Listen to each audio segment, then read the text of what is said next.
ਹੋਇਆ ਹੈ। ਕੋਈ ਕਹਿੰਦੇ ਨੇ ਕਿ ਅੱਗ ਦੇ ਨੇੜੇ ਹੋ ਕਰਕੇ ਬੈਠ ਕਰਕੇ ਆਪਣੇ ਸਰੀਰ ਨੂੰ ਤਪਾ ਰਿਹਾ ਹੈ। ਕੋਈ ਉਮੰਗਾ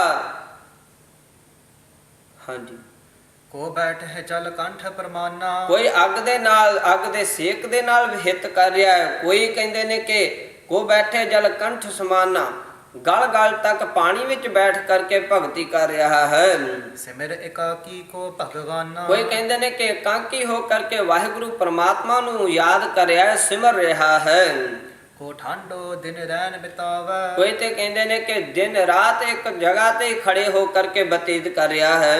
ਕੋ ਮੋਨੀ ਨਹਿ ਬਚਨ ਅਲਾਵੈ। ਕੋਈ ਮੋਨੀ ਹੋਇਆ ਹੈ, ਕੋਈ ਬੋਲਦਾ ਹੀ ਨਹੀਂ ਹੈ। ਕੋ ਨਿਜ ਬ੍ਰਿਤ ਨਿਰੋਧਨ ਕਰਹੀ। ਕਹਿੰਦੇ ਨੇ ਕਿ ਕਿਸੇ ਨੇ ਆਪਣੀਆਂ ਬਿਰਤੀਆਂ ਸਾਰੀਆਂ ਇੰਦਰੀਆਂ ਜੜੀਆਂ ਖਿੱਚ ਕਰਕੇ ਸੰਸਾਰ ਤੋਂ ਨਿਰੋਧਨ ਰੋਕ ਕਰਕੇ ਰੱਖੀਆਂ ਹੋਈਆਂ ਹਨ। ਸੁਖ ਜੋ ਸੁਰਗ ਤ੍ਰਿਨ ਸਮ ਪਰਹ ਰਹੀ। ਕਹਿੰਦੇ ਨੇ ਕਿ ਜਿਹੜਾ ਸਵਰਗਾਂ ਦਾ ਸੁੱਖ ਆ ਨਾ, ਉਹਨਾਂ ਨੇ ਤ੍ਰਿਣ ਸਮਾਨ, ਕੱਖ ਦੇ ਸਮਾਨ ਤੁੱਛ ਜਾਣਿਆ ਹੈ ਕਿ ਸਵਰਗਾਂ ਦਾ ਸੁੱਖ ਜਿਹੜਾ ਇਹ ਕਿਤੇ ਨਾ ਕਿਤੇ ਨਾਸ਼ ਹੋ ਜਾਣਾ ਹੈ, ਥੋੜੇ ਸਮੇਂ ਬਾਅਦ ਇਹ ਖਤਮ ਹੋ ਜਾਣਾ ਹੈ। ਇਸ ਲਈ ਸਵਰਗਾਂ ਦੇ ਸੁੱਖ ਨੂੰ ਇਹਨਾਂ ਤਿਆਗਿਆ ਹੋਇਆ ਹੈ। ਕੋ ਮਿਲ ਕਰ ਹਰ ਕਥਾ ਰਸਾਲਾ। ਕੋਈ ਤਾਂ ਆਪਸ ਵਿੱਚ ਮਿਲ ਕਰਕੇ ਰਸਾਲੂ ਪਰਮਾਤਮਾ ਦੀਆਂ ਭਗਤੀ ਵਾਲੀਆਂ ਕਥਾਵਾਂ ਕਹਿੰਦੇ ਹਨ। ਪੜ੍ਹੈ ਸੁਨਹਿ ਧਰ ਪ੍ਰੇਮ ਵਿਸਾਲਾ। ਕੋਈ ਪੜ੍ਹਦਾ ਹੈ ਗ੍ਰੰਥ, ਕੋਈ ਸੁਣਦਾ ਹੈ ਤੇ ਬਹੁਤ ਭਾਰੀ ਇਹਨਾਂ ਪ੍ਰੇਮ ਇੱਕ ਦੂਸਰੇ ਨਾਲ ਪਰਮਾਤਮਾ ਪ੍ਰਤੀ ਪ੍ਰਤੀਤ ਕੀਤਾ ਹੈ। ਸਭ ਕੋ ਇੱਕ ਮਹੰਤ ਸੋ ਕੈਸਾ। ਕਹਿੰਦੇ ਨੇ ਕਿ ਇਹਨਾਂ तमाम ਸਾਧੂ ਮੰਡਲੀਆਂ ਦੇ ਵਿੱਚੋਂ ਇੱਕ ਸਾਰਿਆਂ ਦਾ ਵੱਡਾ ਜਥੇਦਾਰ ਮਹੰਤ ਜਿਹੜਾ ਸੀ, ਉਹ ਆਗੂ ਬੈਠਾ ਹੋਇਆ ਸੀ। ਮਨੋਹ ਸ਼ਰੀਰ ਧਾਰ ਤਪ ਬੈਸਾ। ਕਵੀ ਸਾਹਿਬ ਜੀ ਕਹਿੰਦੇ ਨੇ ਕਿ ਸਾਰਿਆਂ ਨੂੰ ਦੇਖਣ ਡਿੱਠਣ ਤੋਂ ਬਾਅਦ ਨਾ ਗੁਰੂ ਨਾਨਕ ਦੇਵ ਸਾਹਿਬ ਜੀ ਦੀ ਦ੍ਰਿਸ਼ਟੀ ਉਸ ਸਾਧੂ ਮਹਾਤਮਾ ਦੇ ਉੱਪਰ ਪਈ ਹੈ। ਮੰਨ ਲਓ ਉਹ ਸਾਧੂ ਜਿਹੜਾ ਸੀ ਉਹ ਤਪ ਹੀ ਆਪਣਾ ਰੂਪ ਧਾਰ ਕਰਕੇ ਉੱਥੇ ਬੈਠਾ ਹੋਇਆ ਸੀ। ਤਰਤ ਵਕ ਕੀ ਕਟ ਕੀਨ ਕਪੀਨਾ। ਕਹਿੰਦੇ ਨੇ ਕਿ ਉਸਨੇ ਫਿਰ ਪੜਨਾ ਜੀ, ਤਰਤ ਵਕ ਕੀ ਕਟ ਕੀਨ ਕਪੀਨਾ। ਫਿਰ ਪੜਨਾ। ਤਰਤ ਵਕ ਕੀ ਕਟ ਕੀਨ ਕਪੀਨਾ। ਤਰ ਤਵਕ ਦਾ ਭਾਵ ਹੈ ਤਰ ਰੁੱਖ ਬ੍ਰਿਛ, ਤਵਕ ਦਾ ਭਾਵ ਹੈ ਛਿੱਲ। ਕਿਸੇ ਉਸ ਸਾਧੂ ਮਹਾਤਮਾ ਨੇ ਆਪਣੇ ਲੰਗੋਟ ਦੀ ਜਗ੍ਹਾ ਤੇ ਬ੍ਰਿਛ ਦੀ ਜਿਹੜੀ ਛਿੱਲ ਸੀ ਉਹ ਲਪੇਟੀ ਹੋਈ ਸੀ। ਮ੍ਰਿਗ ਛਾਲਾ ਪਰ ਆਸਨ ਕੀਨਾ। ਲੱਕ ਦੇ ਨਾਲ ਲੰਗੋਟ ਜਿਹੜੀ ਸੀ ਉਸ ਦੀ ਬ੍ਰਿਛ ਦੀ ਛਿੱਲੜ ਦੀ ਸੀ ਔਰ ਮ੍ਰਿਗ ਆਸਨ ਉੱਪਰ ਉਹ ਬਿਰਾਜਿਆ ਹੋਇਆ ਸੀ।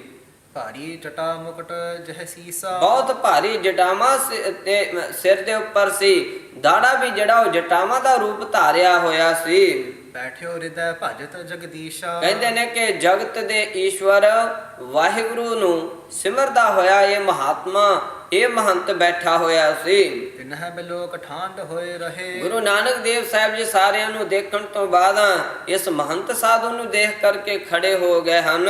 ਮੁਝ ਸੋ ਅਸਪਰ ਕੋਮਲ ਕਹੇ। ਕਿਤਨਾ ਚਿਰ ਉਸ ਵੱਲ ਦੇਖੀ ਗਏ। ਭਾਈ ਬਾਲਾ ਜੀ ਕਹਿ ਰਹੇ ਨੇ ਕਿ ਕੁਝ ਸਮੇਂ ਤੋਂ ਬਾਅਦ ਮੈਨੂੰ ਸਤਿਗੁਰੂ ਨਾਨਕ ਦੇਵ ਸਾਹਿਬ ਜੀ ਨੇ ਇਸ ਤਰ੍ਹਾਂ ਬਚਨ ਕਹਿਣਾ ਕੀਤੇ ਹਨ। ਬਨਜ ਭਲੋ ਹਮ ਇਹ ਠਾਂ ਪਾਇਓ। ਕਹਿਣ ਲੱਗੇ ਕਿ ਭਾਈ ਬਾਲਿਆ, ਮੈਨੇ ਤਾਂ ਇਸ ਜਗ੍ਹਾ ਤੇ ਚੰਗਾ ਵਪਾਰ ਕਰਨਾ ਹੁਣ ਜਾਣ ਲਿਆ ਹੈ, ਕਿਉਂਕਿ ਇੱਥੇ ਬਹੁਤ ਚੰਗਾ ਲਾਭਦਾਇਕ ਵਪਾਰ ਮੈਨੇ ਪਾ ਲੈਣਾ ਕੀਤਾ ਹੈ। ਯਾ ਕੋ ਤਜਨੋ ਮਨ ਨਹਿ ਭਾਇਓ। ਹੁਣ ਮੇਰੇ ਮਨ ਨੂੰ ਇਹ ਨਹੀਂ ਭਾਉਂਦਾ ਕਿ ਚੰਗਾ ਲਾਭ ਛੱਡ ਕੇ ਮੈਂ ਹੋਰ ਕਿਤੇ ਜਾ ਕਰਕੇ ਕੂੜ ਇਕੱਠਾ ਕਰਦਾ ਫਿਰਾਂ। ਪਾਏ ਅਮੋਲ ਜੋ ਮਗ ਮਹਿ ਹੀਰਾ। ਕਹਿੰਦੇ ਨੇ ਕਿ ਕਿਸੇ ਨੇ ਜੇ ਰਾਸਤੇ ਵਿੱਚ ਹੀ ਹੀਰਾ ਪ੍ਰਾਪਤ ਕਰ ਲਿਆ ਹੋਵੇ, ਫਟਕ ਨਾ ਬਨ ਜਹ ਜੇ ਮਤ ਧੀਰਾ। ਫਿਰ ਮਤ ਦੇ ਧੀਰਜਵਾਨ ਜਿਹੜੇ ਵਣਜਾਰੇ ਵਪਾਰੀ ਹੁੰਦੇ ਹਨ, ਉਹ ਕੱਚ ਦੇ ਮਗਰ ਨਹੀਂ ਦੌੜਦੇ। ਇਸ ਕਰਕੇ ਹੀਰਾ ਜਿਨ੍ਹਾਂ ਨੂੰ ਲੱਭ ਪਿਆ ਹੋਵੇ ਉਹਨਾਂ ਨੂੰ ਕੱਚ ਮਗਰ ਦੌੜਨ ਦੀ ਲੋੜ ਨਹੀਂ। ਖੋਜਤ ਮਦ ਪਯੂਖ ਕਰ ਆਈ। ਕਹਿੰਦੇ ਨੇ ਕਿ ਲੱਭ ਤਾਂ ਰਹੇ ਸਾਂ ਸ਼ਹਿਦ, ਪਰ ਪੀਊਖ ਕਰ ਆਈ, ਆ ਸਾਡੇ ਹੱਥ ਅੰਮ੍ਰਿਤ ਗਿਆ ਹੈ। ਜੋ ਜਨਾ ਹੈ ਨਿਜ ਭਾਗ ਭਲਾਈ। ਕਹਿੰਦੇ ਨੇ ਕਿ ਜੋ ਜਨਾ ਹੈ ਨਿਜ ਭਾਗ ਭਲਾਈ, ਇਹ ਜਣਾਉਂਦਾ ਹੈ ਕਿ ਸਾਡੇ ਬਹੁਤ ਵੱਡੇ ਭਾਗ ਹਨ ਕਿ ਲੱਭ ਸ਼ਹਿਦ ਰਹੇ ਸਾਂ ਤੇ ਮਿਲ ਸਾਨੂੰ ਅੰਮ੍ਰਿਤ ਪਿਆ। ਬਹਰ ਪਿਤਾ ਕੀ ਆਗਿਆ ਜੋ। ਉਹਨਾਂ ਪਿਤਾ ਜੀ ਦੀ ਵੀ ਆਗਿਆ ਜਿਹੜੀ ਸੀ ਭਲੋ ਬਨਜ ਕਰਨੇ ਕੀ ਸੋ। ਕਿ ਬੇਟਾ ਚੰਗਾ ਭਲਾ ਵਣਜ ਉਹ ਵਣਜ ਕਰਨਾ ਜਿਸ ਵਣਜ ਦੇ ਨਾਲ ਬਹੁਤ ਡਾਢਾ ਲਾਭ ਹੋਵੇ। ਜਾਂ ਤੇ ਬਨਜ ਲੱਭਦਾ ਔਰ ਨਾ ਇਸ ਕਰਕੇ ਮੈਂ ਸੋਚ ਲਿਆ ਹੈ, ਵਿਚਾਰ ਲਿਆ ਹੈ। ਗੁਰੂ ਨਾਨਕ ਦੇਵ ਜੀ ਕਹਿੰਦੇ ਨੇ ਕਿ ਭਾਈ ਬਾਲਿਆ, ਇਸ ਵਣਜ ਤੋਂ ਬਗੈਰ ਹੋਰ ਕੋਈ ਲਾਭਦਾਇਕ ਵਣਜ ਨਹੀਂ ਹੈ। ਫਿਰ ਦੇਖੋ ਜੇ ਸਭ ਹੀ ਠੌਰਨ ਚਾਹੇ ਤੂੰ ਸਾਰੇ ਜਗ੍ਹਾ ਤੇ ਫਿਰ ਕਰਕੇ ਦੇਖ ਲੈਣਾ ਕਰ, ਆਪਣੀ ਬੁੱਧੀ ਜਿਹੜੀ ਉਹ ਘੁਮਾ ਕਰਕੇ ਦੇਖ ਲੈਣਾ ਕਰਕੇ, ਇਸ ਤੋਂ ਜ਼ਿਆਦਾ ਲਾਭ ਵਾਲਾ ਵਣਜ ਹੋਰ ਕਿਸੇ ਅਸਥਾਨ ਤੇ ਨਹੀਂ ਹੈ। ਇਹ ਰਜ ਤਪਨ ਇਨਹ ਚੜਾਵ ਹੈ। ਇਹ ਰਜਤ ਪਨ ਇਨਹ ਚੜਾਵਾ, ਇਹ ਜਿਹੜੇ ਪੈਸੇ ਪਿਤਾ ਜੀ ਨੇ ਦਿੱਤੇ ਹਨ ਵਪਾਰ ਕਰਨ ਵਾਸਤੇ, ਚੰਗਾ ਵਪਾਰ ਆ। ਅਸੀਂ ਇਹ ਪੈਸੇ ਜਿਹੜੇ ਇਹਨਾਂ ਸੰਤ ਸਾਧੂ ਮਹਾਤਮਾ ਨੂੰ ਚੜਾ ਦਿੰਨੇ ਆ, ਆਸਨ ਬਸਨ ਤੇ ਲੈ ਸੁਖ ਪਾਵ ਤੇ ਹੈ। ਇਹਨਾਂ ਪੈਸਿਆਂ ਦੇ ਨਾਲ ਇਹ ਵਸਤਰ ਲੈ ਲੈਣਗੇ, ਭੋਜਨ ਲੈ ਲੈਣਗੇ ਤੇ ਆਪਣੇ ਸਰੀਰ ਨੂੰ ਸੁਖ ਦੇਣਗੇ।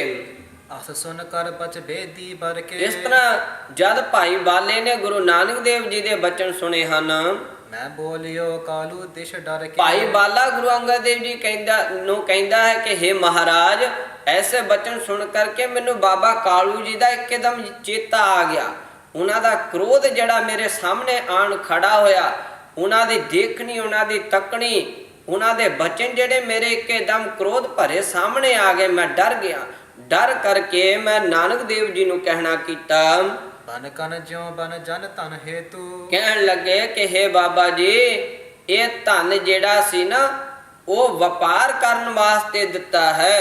ਤੁਮਕੋ ਭੇਜਿਓ ਕਿਰਪਾ ਨਿਕੇਤੂ। ਤੁਹਾਨੂੰ हे ਕਿਰਪਾ ਦੇ ਘਰ, ਤੁਹਾਨੂੰ ਜਿਹੜਾ ਸੀ ਨਾ, ਬਨ ਕਨ ਜਿਉ ਬਨ ਜਨ ਧਨ ਹੇਤੂ, ਬਾਣੀਆਂ ਵਾਂਗ ਵਪਾਰ ਕਰਨ ਵਾਸਤੇ ਧਨ ਦੇ ਕਰਕੇ ਤੁਹਾਨੂੰ ਭੇਜਿਆ ਹੈ ਕਿ ਇਸ ਧਨ ਨੂੰ ਖਰਚ ਕੇ, ਸੌਦਾ ਲੈ ਕਰਕੇ, ਹੋਰ ਥਾਵੇਂ ਵੇਚ ਕਰਕੇ ਤੇ ਉਸ ਵਿੱਚੋਂ ਦੁੱਗਣਾ ਧਨ ਕਮਾਇਓ। ਇਸ ਲਈ ਤੁਹਾਨੂੰ ਬਾਣੀਆਂ ਵਾਂਗ ਵਪਾਰ ਕਰਨ ਵਾਸਤੇ ਭੇਜਿਆ ਹੈ। ਤੁਮਕੋ ਭੇਜੋ ਕਿਰਪਾ ਨਿਕੇਤੂ। ਕਿਰਪਾ ਦੇ ਘਰ ਤੁਹਾਨੂੰ ਇਸ ਤਰ੍ਹਾਂ ਭੇਜਿਆ। ਇਹ ਸੋਚ ਵਿਚਾਰ ਕਰਕੇ ਬਾਬਾ ਕਾਲੂ ਜੀ ਨੇ, ਹੁਣ ਤੁਮ ਜਨ ਕਹਿ ਕਠਿਨ ਸੁਭਾਉ। ਉਹਨਾਂ ਤੁਹਾਡੇ ਪਿਤਾ ਜੀ ਦਾ ਸੁਭਾਅ ਜਿਹੜਾ ਨਾ ਬੜਾ ਕਰੜਾ ਹੈ, ਬੜਾ ਕ੍ਰੋਧ ਭਰਿਆ ਹੈ। ਗੁਨਹ ਆਪ ਮੁਝ ਦੋਸ਼ ਨਾ ਕਾਊ। ਕਹਿੰਦੇ ਨੇ ਕਿ ਗੁਨਹ ਆਪ ਹੀ ਸੋਚ ਲਵੋ, ਗੁਣ ਲਵੋ, ਹਿਰਦੇ ਵਿੱਚ ਵਿਚਾਰ ਲਵੋ।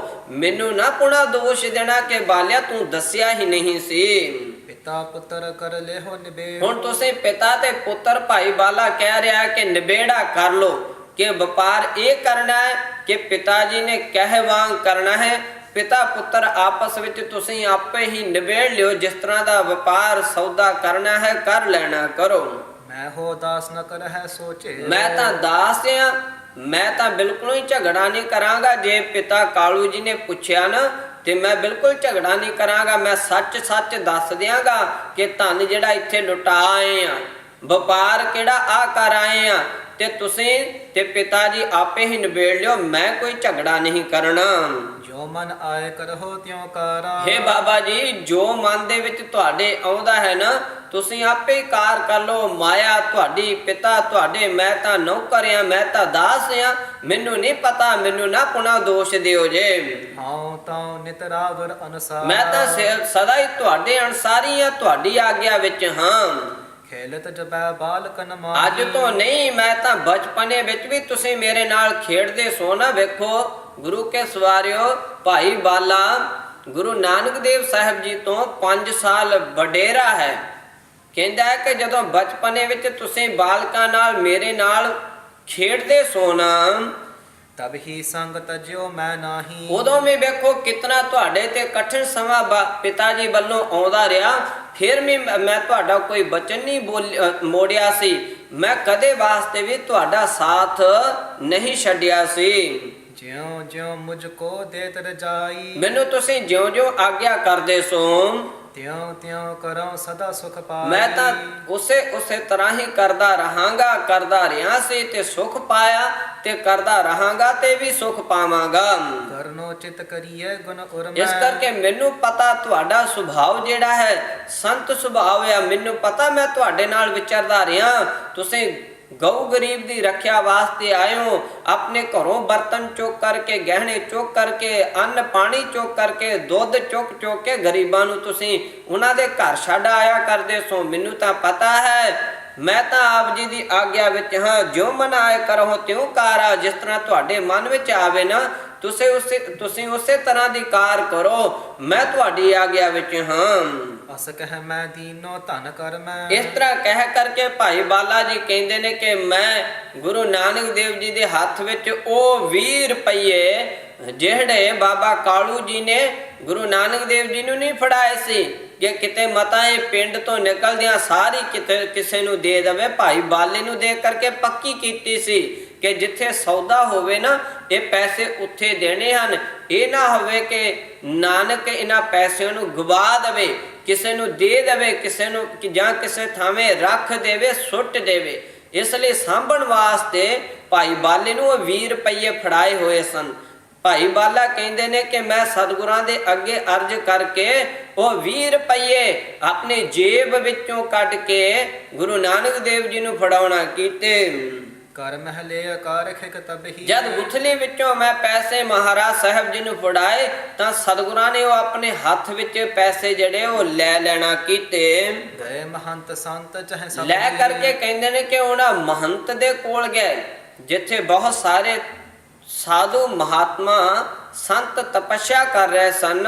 ਉਹਨਾਂ ਦੇ ਵਿਚਕਾਰ ਜੋ ਵੱਡਾ ਮਹੰਤ ਉਹਨਾਂ ਦਾ ਬੈਠਾ ਹੋਇਆ ਸੀ ਨਾ, ਮ੍ਰਿਗਸ਼ਾਲਾ ਉੱਪਰ ਵੱਡੀਆਂ ਜਟਾਵਾਂ, ਚਿੱਟਾ ਦਾੜਾ ਵੀ ਜਿਹੜਾ ਉਹ ਜੜਾਵਾਂ ਦਾ ਰੂਪ ਧਾਰ ਗਿਆ ਹੋਇਆ ਸੀ ਔਰ ਸਾਰਾ ਬਦਨ ਜਿਹੜਾ ਸੀ ਉਹ ਨਵੇਂ ਨਰੋਏ ਵੱਤ ਸੀ। ਕਹਿੰਦੇ ਨੇ ਕਿ ਭਗਤੀ ਦਾ ਜ਼ੋਹ ਜ਼ਲਾਲ ਉਸ ਸਰੀਰ ਉਸ ਚਿਹਰੇ ਤੇ ਦਗਮਗ ਕਰ ਰਿਹਾ ਸੀ। ਗੁਰੂ ਨਾਨਕ ਦੇਵ ਸਾਹਿਬ ਜੀ ਉਹ ਸਾਧੂ ਮਹੰਤ ਦੇ ਕੋਲ ਚਲੇ ਗਏ।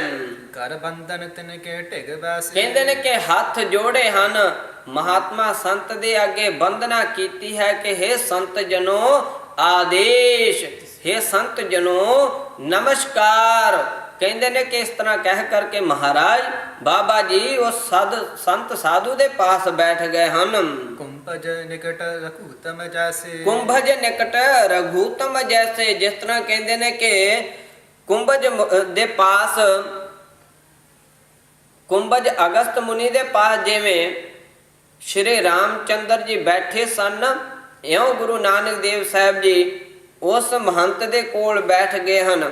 ਪੰਚਵਟੀ ਨਿਵਾਸ ਤੋਂ ਪਹਿਲਾਂ ਸ਼੍ਰੀ ਰਾਮਚੰਦਰ ਜੀ ਅਗਸਤ ਮੁਨੀ ਨੂੰ ਮਿਲੇ, ਜਿਸ ਨੇ ਉਹਨਾਂ ਦਾ ਆਦਰ ਕੀਤਾ ਤੇ ਗੁਰੂ ਕੇ ਸਵਾਰੇ ਇਹ ਵਾਕ ਕਹੇ ਕਿ ਦੀਰਘ ਕਾਲ ਸਮੈ ਤਪ ਕੀਓ, ਕਿ ਬੜਾ ਲੰਮਾ ਸਮਾਂ ਰਾਮਾਇਣ ਵਿੱਚ ਪੜ੍ਹ ਕੇ ਦੇਖ ਸਕਦੇ ਹੋ ਕਿ ਅਗਸਤ ਮੁਨੀ ਨੇ ਕਿਹਾ ਕਿ ਦੀਰਘ ਕਾਲਜ ਮੈਂ ਤਪ ਕੀਓ, ਕਿ ਬਹੁਤ ਲੰਮਾ ਸਮਾਂ ਮੈਂ ਤਪ ਕਰਨਾ ਕੀਤਾ ਹੈ ਤਾਂ ਕਿ ਫਲ ਮੈਂ ਆਸ ਸੋ ਪਾਏ।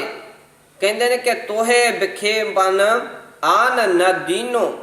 ਕਹਿੰਦੇ ਨੇ ਕਿ ਆਪਣੇ ਸਰੀਰ ਨੂੰ ਇਤਨਾ ਕਸ਼ਟ ਦਿੱਤਾ ਕਿ ਮੈਂ ਸਮੇਂ ਦੇ ਅਵਤਾਰ ਰਾਮਚੰਦਰ ਦੇ ਮੈਂ ਦਰਸ਼ਨ ਕਰਾਂ। ਅੱਜ ਮੇਰਾ ਉਹ ਤਪ ਸਫਲਾ ਹੋਇਆ ਕਿ ਤੁਸਾਂ ਨੇ ਆਣ ਕਰਕੇ ਮੈਨੂੰ ਦਰਸ਼ਨ ਦੇਣਾ ਕੀਤੇ। ਕਹਿੰਦੇ ਨੇ ਕਿ ਇਉਂ ਪ੍ਰਮਾਣ ਦਿੱਤਾ ਹੈ ਕਵੀ ਸਾਹਿਬ ਜੀ ਨੇ ਰਾਮਾਇਣ ਵਿੱਚੋਂ, ਰਾਮਾਇਣ ਦੇ ਅਧਿਆਇ ਵਿੱਚੋਂ। ਕਹਿੰਦੇ ਨੇ ਕਿ ਜਿਵੇਂ ਅਗਸਤ ਮੁਨੀ ਦੇ ਤਪ ਤੇ ਖੁਸ਼ ਪ੍ਰਸੰਨ ਹੋ ਕਰਕੇ ਸ਼੍ਰੀ ਰਾਮਚੰਦਰ ਜੀ ਉਹਦੇ ਕੋਲ ਆਪੋ ਹੀ ਜਾ ਬੈਠੇ ਸਨ, ਇਉਂ ਸਮਝ ਲਓ ਇਸ ਸੰਤ ਮਹੰਤ ਦੀ ਭਾਰੀ ਘੋਰ ਤਪੱਸਿਆ ਤੇ ਪ੍ਰਸੰਨ ਹੋ ਕਰਕੇ ਅਕਾਲ ਪੁਰਖ ਵਾਹਿਗੁਰੂ ਪਰਮਾਤਮਾ ਦੇ ਸਰੂਪ ਬਾਬਾ ਨਾਨਕ ਜੀ ਇਸ ਨੂੰ ਆਦੇਸ਼ ਕਹਿ ਕਰਕੇ ਇਸ ਦੇ ਨੇੜੇ ਜਾ ਬੈਠੇ ਹਨ। ਵਿਦੁਲ ਮਧੁਰ ਕਰ ਨਾ ਸੰਗਸਾਨੀ। ਕਹਿੰਦੇ ਨੇ ਕਿ ਬੜੀ ਮਿੱਠੀ ਜ਼ੁਬਾਨ ਵਿੱਚ ਮਿਲੀ ਹੋਈ ਬਾਣੀ ਬੋਲੇ ਪਰਮ ਮਨੋਹਰ ਬਾਣੀ। ਗੁਰੂ ਨਾਨਕ ਦੇਵ ਸਾਹਿਬ ਜੀ ਨੇ ਉਸ ਸੰਤ ਦੇ ਪ੍ਰਤੀ ਕਹਿਣਾ ਕੀਤੀ। ਨਗਨ ਅੰਗ ਦਿਨ ਰਹਿਣ ਬਿਤਾਵਤ। ਕਹਿਣ ਲੱਗੇ ਕਿ हे ਸੰਤ ਜੀ, ਨਗਨ ਅੰਗ ਤੁਹਾਡੇ ਸਾਰੇ ਅੰਗ ਜਿਹੜੇ ਸਰੀਰ ਦੇ ਉਹ ਨੰਗੇ ਹਨ। ਦਿਨ ਰਹਿਣ ਬਿਤਾਵਤ, ਤੁਸੀਂ ਦਿਨ ਰਾਤ ਹੀ ਨਗਨ ਅਵਸਥਾ ਵਿੱਚ ਰਹਿੰਦੇ ਹੋ। ਪਹਿਰਤ ਨਹੀਂ ਕਿ ਹਾਥ ਨ ਆਵਤ। ਕੀ ਤੁਸੀਂ ਕੋਈ ਕੱਪੜਾ ਪਹਿਨਦੇ ਨਹੀਂ ਜਾਂ ਤੁਹਾਨੂੰ ਪਾਉਣ ਵਾਸਤੇ ਮਿਲਦਾ ਹੀ ਨਹੀਂ? ਇਹ ਮੈਨੂੰ ਦੱਸਣਾ ਕਰੋ। ਇਸ ਰਿਤ ਮਹਿ ਤਨ ਸੀਤ ਸੰਤਾਵਤ। ਇਸ ਭਾਰੀ ਰੁੱਤ ਵਿੱਚ ਸਿਆਲ ਦੀ ਰੁੱਤ ਆ ਤੇ ਠੰਡ ਜਿਹੜੀ ਆ ਸਰੀਰ ਨੂੰ ਸਤਾਉਂਦੀ ਹੋਵੇਗੀ। ਬਹਰੋ ਵਰਖਾ ਉਸਨਤ ਪਾਵਤ। ਉਹਨਾਂ ਜਿਹੜਾ ਹੈ ਹਰ ਰੁੱਤ ਦੇ ਵਿੱਚ ਵਰਖਾ ਦੀ ਰੁੱਤ ਆ ਗਈ ਤੇ ਵਰਖਾ ਜਿਹੜੀ ਉਹ ਤੰਗ ਕਰਦੀ ਹੋਵੇਗੀ। ਤੇ ਕਹਿੰਦੇ ਨੇ ਕਿ ਜੇ ਧੁੱਪ ਆ ਗਈ, ਗਰਮੀ ਦੀ ਰੁੱਤ ਆ ਗਈ ਤਾਂ ਧੁੱਪ ਤਾਂ ਤਪਾਉਂਦੀ ਹੋਵੇਗੀ। ਅਚਬਹ ਅਸਨ ਕੇ ਕਹੋ ਅਨਸਨਾ। ਮੈਨੂੰ ਇਹ ਦੱਸਣਾ ਕਰੋ। ਗੁਰੂ ਨਾਨਕ ਦੇਵ ਸਾਹਿਬ ਜੀ ਉਸ ਮਹੰਤ ਨੂੰ, ਸੰਤ ਨੂੰ ਪੁੱਛਦੇ ਨੇ ਕਿ ਤੁਸੀਂ ਅਚਵਹ ਆਸਨ ਭੋਜਨ ਖਾਂਦੇ ਹੋ ਕਿ ਨਹੀਂ, ਕਿ ਰਹੋ ਅਨਸਨਾ, ਕਿ ਉਸੇ ਤਰ੍ਹਾਂ ਹੀ ਨਿਰਹਾਰ ਰਹਿੰਦੇ ਹੋ।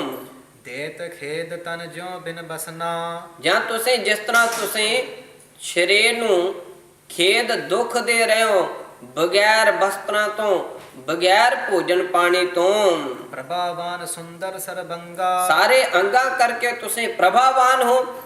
ਸਾਰੇ ਅੰਗ ਤੁਹਾਡੇ ਬੜੇ ਨਵੇਂ ਨਰੋਏ, ਇਉਂ ਲੱਗਦਾ ਹੈ ਤਪ ਕਰਕੇ ਸਰੀਰ ਵੀ ਤਰ ਗਿਆ ਹੈ। ਸਾਰੇ ਅੰਗਾਂ ਕਰਕੇ ਤੁਸੀਂ ਸੁੰਦਰਤਾਈ ਵਾਲੇ ਹੋ।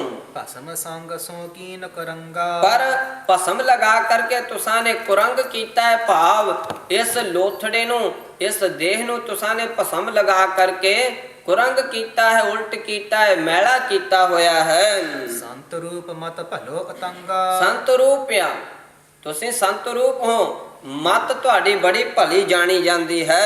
ਉੱਤਰ ਬੀਜੈ ਸੰਗ ਅਮੰਗਾ। ਸਿਧਾਂਤ ਤੁਹਾਡਾ ਠੀਕ ਆ, ਪਰ ਕੀ ਹੈ ਇਸ ਦਾ ਉੱਤਰ ਦੇਣਾ ਕਰੋ। ਰਿਖੀਕੇਸ਼ ਸੁਨ ਬੋਲਿਓ ਬਾਣੀ। ਕਹਿੰਦੇ ਨੇ ਕਿ ਰਿਖੀਕੇਸ਼ ਉਹ ਮਹੰਤ ਸਤਿਗੁਰੂ ਨਾਨਕ ਦੇਵ ਸਾਹਿਬ ਜੀ ਦੇ ਬਚਨ ਸੁਣ ਕਰਕੇ ਜਦ ਨੇਤਰ ਖੋਲ ਕਰਕੇ ਦੇਖਿਆ ਤਾਂ ਗੁਰੂ ਕੇ ਪਿਆਰਿਓ ਠੰਡੇ ਠਾਰ ਨੇਤਰ ਹੋ ਗਏ। ਹਿਰਦਾ ਜਿਹੜਾ ਹੈ ਕਹਿੰਦੇ ਨੇ ਕਿ ਠਹਿਰਾਓ ਵਿੱਚ ਆ ਗਿਆ। ਕਹਿੰਦੇ ਨੇ ਕਿ ਦੇਖਦਿਆਂ ਸਾਰੀ ਕਹਿੰਦੇ ਨੇ ਕਿ ਮਹਾਰਾਜ ਸਾਹਿਬ ਜੀ ਨੂੰ ਕਹਿਣ ਲੱਗਾ, ਮੁਕਤ ਜੋ ਮਾਰਗ ਤਾ ਰਸ ਸਾਨੀ। ਕਹਿੰਦੇ ਨੇ ਕਿ ਮੁਕਤ ਜੋ ਮਾਰਗ ਤਾ ਰਸ ਸਾਨੀ। ਮੁਕਤੀ ਦਾ ਮਾਰਗ ਜੋ ਹੈ ਨਾ ਉਹ ਰਸਮਈ ਹੈ। ਸਾਧ ਵੇਖ ਜਿਨ ਧਰਿਓ ਸਰੀਰਾ। ਕਹਿੰਦੇ ਨੇ ਕਿ ਜਿਨ੍ਹਾਂ ਨੇ ਸਰੀਰ ਹੁੰਦਿਆਂ ਸਾਧੂਆਂ ਵਾਲਾ ਭੇਸ ਧਾਰਨ ਕੀਤਾ ਹੋਇਆ ਹੋਵੇ, ਤਾਂ ਕੋ ਚਹੀਅਤ ਸੰਜਮ ਚੀਰਾ। ਕਹਿੰਦੇ ਨੇ ਕਿ ਉਸ ਨੂੰ ਚਾਹੀਦਾ ਹੈ ਕੱਪੜਾ। ਆਮ ਸੰਸਾਰੀ ਲੋਕਾਂ ਨੂੰ ਆਮ ਕੱਪੜੇ ਚਾਹੀਦੇ ਹਨ, ਵਸਤਰ ਚਾਹੀਦੇ ਹਨ। ਵੇਖੋ ਆਮ ਸੰਸਾਰੀ ਲੋਕ ਕਿਵੇਂ ਚੰਗੇ ਮਹਿੰਗੇ ਤੋਂ ਮਹਿੰਗੇ ਕੱਪੜੇ, ਨਵੇਂ ਤੋਂ ਨਵੇਂ ਫੈਸ਼ਨ, ਨਵੇਂ ਤੋਂ ਨਵੇਂ ਡਿਜ਼ਾਈਨ ਲੈ ਕਰਕੇ ਕੱਪੜੇ ਆਪਣੇ ਸਰੀਰ ਉੱਪਰ ਪਹਿਨਦੇ ਹਨ। ਪਰ ਸਾਧੂਆਂ ਦਾ ਇਹ ਮਤ ਹੋਣਾ ਚਾਹੀਦਾ ਹੈ, ਸੰਤਾਂ ਦਾ ਇਹ ਮਤ ਹੋਣਾ ਚਾਹੀਦਾ ਹੈ। ਉਹ ਸੰਤ ਮਹੰਤ ਕਹਿ ਰਿਹਾ ਹੈ ਕਿ ਸੰਜਮ ਰੂਪੀ ਚੀਰਾ, ਸੰਜਮ ਰੂਪੀ ਕੱਪੜੇ ਜਿਹੜੇ ਉਹ ਸਾਧੂਆਂ ਨੂੰ ਪਹਿਨਣੇ ਚਾਹੀਦੇ ਹਨ। ਬਹੁਰ ਸੁਨੋ ਭੋਜਨ ਕੀ ਰੀਤੀ। ਕਹਿੰਦੇ ਨੇ ਕਿ ਆਸਾਂ ਨੇ ਸੰਜਮ ਰੂਪੀ ਚੀਰ ਵਸਤਰ ਪਹਿਨੇ ਹੋਏ ਹਨ। ਇਹ ਨਹੀਂ ਕਿ ਸਾਨੂੰ ਮਿਲਦੇ ਨਹੀਂ, ਇਹ ਨਹੀਂ ਅਸੀਂ ਲੈਣ ਨਹੀਂ ਜਾਂਦੇ, ਪਰ ਇਹ ਸਾਡੇ ਮਾਨ ਮਰਜ਼ਾਦਾ ਨਹੀਂ ਹੈ ਮੰਗਣ ਦੀ। ਪੁਨः ਕਹਿੰਦੇ ਨੇ ਕਿ ਆਸਾਂ ਨੇ ਸੰਜਮ ਰੂਪੀ ਜਿਹੜੇ ਵਸਤਰ ਉਹ ਧਾਰਨ ਕੀਤੇ ਹੋਏ ਹਨ ਕਿ ਪ੍ਰਮਾਤਮਾ ਖੁਦਾ ਵਾਹਿਗੁਰੂ ਦੇ ਦੇਵੇਗਾ ਤਾਂ ਪਹਿਰ ਲਵਾਂਗੇ। ਇਹ ਸੰਜਮ ਹੈ। ਕਹਿੰਦੇ ਨੇ ਕਿ ਬਹੁਰ ਸੁਨੋ ਭੋਜਨ ਕੀ ਰੁਤੀ। ਤੁਸਾਂ ਨੇ ਭੋਜਨ ਵਾਸਤੇ ਪੁੱਛਿਆ ਸੀ, ਹੇ ਬਾਲ ਬਾਬਾ ਭੋਜਨ ਦੀ ਰੀਤ ਸੁਣਨਾ ਕਰੋ। ਜੇ ਹਮ ਚਾਚ ਹੈ ਹੋਤ ਅਨੀਤੀ। ਜੇ ਅਸੀਂ ਜਾ ਕਰਕੇ ਮੰਗੀਏ ਨਾ, ਸਾਧੂਆਂ ਵਾਲਾ ਭੇਸ ਧਾਰਨ ਕੀਤਾ ਹੈ, ਸਾਡੀ ਮੱਤ ਵਿੱਚ, ਸੰਤਾਂ ਦੀ ਮੱਤ ਵਿੱਚ ਜੇ ਭੋਜਨ ਜਾ ਕਰਕੇ ਮੰਗੀਏ ਤਾਂ ਅਨੀਤੀ ਹੋਵੇਗੀ, ਉਲਟ ਹੋਵੇਗਾ। ਗੁਰੂ ਗ੍ਰੰਥ ਸਾਹਿਬ ਮਹਾਰਾਜ ਸਾਹਿਬ ਜੀ ਵੀ ਕਥਨ ਕਰਦੇ ਨੇ ਕਿ ਗੁਰ ਪੀਰ ਸਧਾਏ ਮੰਗਣ ਜਾਏ ਤਾਂ ਕੈ ਮੂਲ ਨ ਲਗੀਐ ਪਾਏ। ਜਿਨ੍ਹਾਂ ਨੇ ਸਾਧੂ ਹੀ ਤਨ ਧਾਰਨ ਕਰ ਲਿਆ ਹੈ ਤਾਂ ਗੁਰੂ ਕੇ ਸਵਾਰੇ ਉਸ ਨੂੰ ਕਿਤੇ ਮੰਗਣ ਵਾਸਤੇ ਨਹੀਂ ਜਾਣਾ ਚਾਹੀਦਾ। ਜੋ ਪ੍ਰਮਾਤਮਾ ਦਾ ਵਾਸਤਾ ਦੇ ਕਰਕੇ ਕਹਿੰਦਾ ਹੈ ਕਿ ਇਸ ਪ੍ਰਮਾਤਮਾ ਦੀ ਦੇਖ ਰੇਖ ਉਹ ਪ੍ਰਮਾਤਮਾ ਆਪ ਕਰਦਾ ਹੈ ਤਾਂ ਉਸ ਨੂੰ ਮੰਗਣ ਦੀ ਕੀ ਲੋੜ। ਗੁਰੂ ਕੇ ਸਵਾਰਿਓ ਇਸ ਤਰ੍ਹਾਂ ਨਹੀਂ। ਕਹਿੰਦੇ ਨੇ ਕਿ ਜੇ ਹਮ ਜਾਤੇ ਹੋਤ ਅਨੀਤੀ। ਜੇ ਅਸੀਂ ਘਰਾਂ ਵਿੱਚ ਜਾ ਕਰਕੇ ਮੰਗੀਏ ਨਾ, ਲੋਕਾਂ ਦੇ ਅੱਗੇ ਝੋਲੀ ਫੈਲਾਈਏ, ਹੱਥ ਅੱਡ ਕਰਕੇ ਬੁੱਕ ਕਰਕੇ ਮੰਗੀਏ ਤਾਂ ਕਹਿੰਦੇ ਨੇ ਕਿ ਬਹੁਤ ਵੱਡੀ ਹੈ ਸਾਡੇ ਸੰਪਰਦਾ ਵਿੱਚ, ਸਾਡੀ ਇਸ ਲਾਈਨ ਵਿੱਚ ਅਨੀਤੀ ਹੈ। ਸਿੰਘਾਸਨ ਸੰਤੋਖ ਸਹਾਵਾ। ਇਸ ਲਈ ਅਸਾਂ ਨੇ ਸਿੰਘਾਸਨ ਜਿਹੜਾ ਹੈ ਨਾ ਉਹ ਸੰਤੋਖ ਦਾ ਬਣਾਇਆ ਹੈ। ਆਮ ਲੋਕ ਸਿੰਘਾਸਨ ਪਾਉਣ ਵਾਸਤੇ ਕਿਹੋ ਜੇ, ਕੁਰਸੀਆਂ ਪਾਉਣ ਵਾਸਤੇ ਕਿਹੋ ਜੇ ਵਰਤਾਰੇ ਵਰਤਦੇ ਹਨ, ਕਿਹੋ ਜਿਹੀਆਂ ਕੁਨੀਤੀਆਂ ਚਾਲਾਂ ਚੱਲਦੇ ਹਨ। ਪਰ ਕਹਿੰਦੇ ਨੇ ਕਿ ਸਾਧੂ ਰਾਸਤੇ ਦਾ ਇਹ ਪੰਧ ਹੈ ਕਿ ਸਿੰਘਾਸਨ ਜਿਹੜਾ ਉਹ ਸੰਤੋਖ ਦਾ ਚਾਹੀਦਾ ਹੈ।